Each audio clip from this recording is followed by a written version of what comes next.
చెప్పాలి కదా నాకు, అంటే ఆరోగ్యం ఎలా ఉంది ఇవన్నీ అంటే కారణాలు ఏంటి అని అంటుండే మన వాళ్ళు ప్రేమతో నా భుజాలు లాగేశారు. సో నాకు లాస్ట్ 2-3 ఇయర్స్లో ఏమైందంటే ఎలక్షన్ ముందు నుంచి కూడా 1 ఇయర్ ముందు నుంచి కూడా తిరగటం వల్ల ఒకటి కరోనా టైంలో నాకు ఈ కరోనా రావడం, ఒకటి ఈ లంగ్ ఇన్ఫెక్షన్ పోలేదు, అలా ఉండిపోయింది, అదొకటి.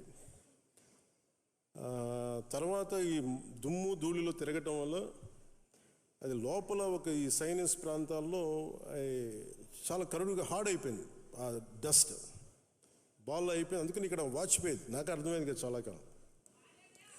ఆ తర్వాత ఇంకా ఒక రోజు సడన్గా ఈ ఎడ్జ్ మన ఏమంటుందని ఎక్స్టెండెడ్ విజన్ కనిపించలేదు ఒకరోజు.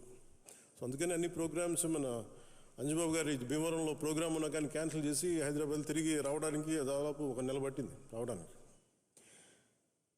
అలాగే మిగతా వచ్చాం కదని చెప్పి ఏంటంటే ఇబ్బందులు ఉన్నాయి అన్నీ చేయించుకుంటే ఈ 2 భుజాల మధ్య కూడా టేర్ వచ్చేసింది.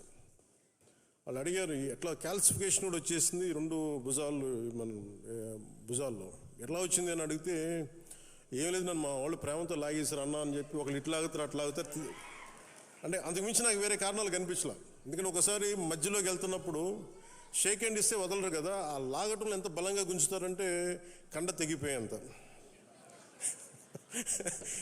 కాదు, మీరు ప్రేమగా కండ తెగొట్టిన పర్లేదు, ప్రేమతో తీసుకుంటాను.